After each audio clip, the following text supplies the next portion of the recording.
இப்போ வந்து நம்ம பர்மா மூலிசம் செய்ய போகிறோம். மூலிசம் செய்கிறதுக்கு பச்சரிசி எடுத்து வச்சுருக்குறோம். பச்சரிசி 1 டம்ளர் எடுத்துருக்கோம். கொஞ்சமாக தான் செய்ய போகிறோம். பச்சரிசி வந்து ஊற வைக்கணும்.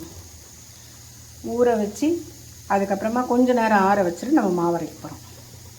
இப்போ நம்ம பச்சரிசி ஊற வச்சு ஆற வச்சுட்டு மாவு அரைச்சி வச்சுருக்குறோம். இப்போ இந்த மாவை வந்து அடுப்பில் வச்சு கஞ்சி மாதிரி கிண்ட போகிறோம். இப்போ அந்த மாவை வந்து கஞ்சி மாதிரி கிண்ட போகிறோம். அந்த மாவை கரைச்சி தண்ணியில் பாத்திரத்தில் ஊற்றி நம்ம வந்து இதை வந்து கஞ்சி மாதிரி கிண்ட போகிறோம். கிண்டிட்டு ஆற வச்சு தான் நம்ம வந்து மூலிசம் தேய்க்க போகிறோம். தேய்ச்சி தேங்காய் பாலில் போட்டு நம்ம மூலிசம் செய்ய போகிறோம். இது வந்து பர்மா ஃபுட்டு. இது பர்மாவில் ஃபேமஸான ஃபுட்டு. இது மூலிசம்.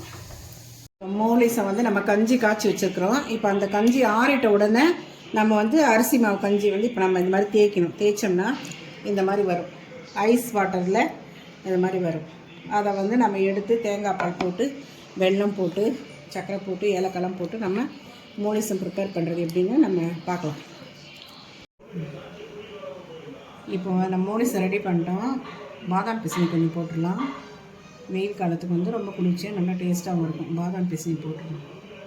பாதாம் பிசினி போட்டாச்சு.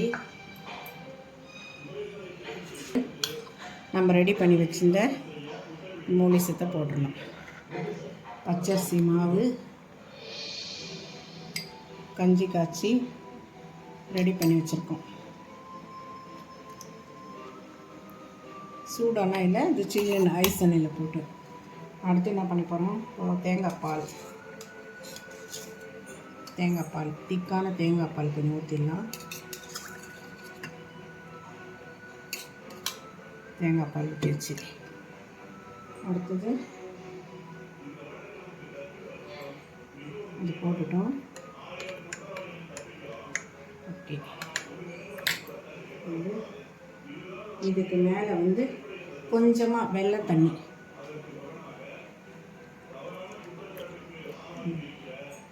ஓகே, இப்போ வந்து மூலிசம் ரெடி ஆகிடுச்சு. இது வந்து பர்மா மூலிசம். இந்த வெயில் காலத்துக்கு வந்து ரொம்ப குளிர்ச்சியாகவும் நல்ல டேஸ்ட்டாகவும் இருக்கக்கூடிய பர்மா மூலிசம் இது. நீங்களும் செஞ்சு பார்த்துட்டு சொல்லுங்கள். பாய்.